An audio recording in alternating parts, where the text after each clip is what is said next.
এদিকে পান্ডুয়ায় আবার তৃণমূল পরিচালিত পঞ্চায়েত অফিস, সেখানে তালা ঝুলিয়ে দেওয়া হয়েছে।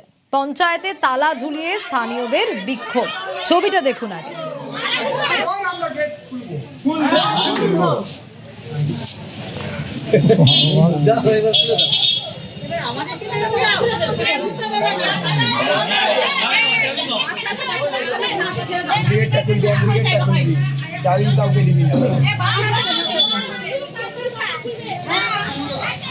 যা জানা যাচ্ছে, প্রধানের বিরুদ্ধেই অভিযোগ। তালা ঝুলিয়ে দেওয়ার মূল কারণ কি জানবো, তবে তার আগে ছবিটা দেখাই। একেবারে বিক্ষোভ স্থানীয়দের। পান্ডুয়ায় তৃণমূল পরিচালিত এই পঞ্চায়েত অফিস, যেখানে আজ তালা ঝুলিয়ে বিক্ষোভ দেখান স্থানীয়রা। এই ছবিটা যে দেখাচ্ছি আপনাদের, এটা সিমলাগড় ভিটাসিন পঞ্চায়েতের ছবি। কিন্তু কেন বিক্ষোভ, কি কারণে এই ছবি দেখা যাচ্ছে, দেখুন। কারণটা দেখাই আপনাদের।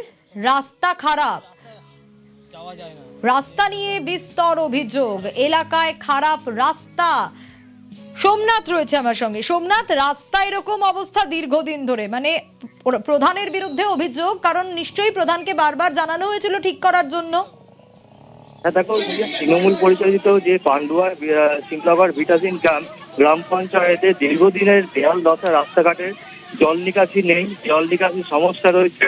পঞ্চায়েতের প্রধানকে দীর্ঘদিন ধরে তারা, যারা গ্রামবাসীরা রয়েছে, দীর্ঘদিন তারা এসে অভিযোগ জানায়, কিন্তু অভিযোগ শুধু জানিয়ে গেছে, তার কিছু কোনো শোনা হয়নি।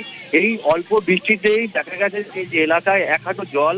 এলাকার বাসিন্দারা তারা পঞ্চায়েতে আসে, দীর্ঘদিন ধরে ঘুরে যায়, যে পঞ্চায়েত যে প্রধান, সেই প্রধানকে দেখা পায় না, এবং বাধ্য হয়ে তারা, যে গ্রামবাসী একাংশ, বা তারা বাধ্য হয়ে আজকে তালা দিয়ে, বেশ পঞ্চায়েতে তালা দিয়ে তারা বিক্ষোভ করে। তাদের দাবি মূলত যে রাস্তা নিকাশি ব্যবস্থা। তৃণমূলের যখন সরকারি ছিল তখন থেকেই এখনো পঞ্চায়েত বোর্ড তৃণমূলের আমলে রয়েছে, তারপরও সমস্যার সমাধান হচ্ছে না। দীর্ঘদিন তারা আসতে এসে বলার পরও যে সমস্যা, সেই সমস্যা হয়েই রয়েছে।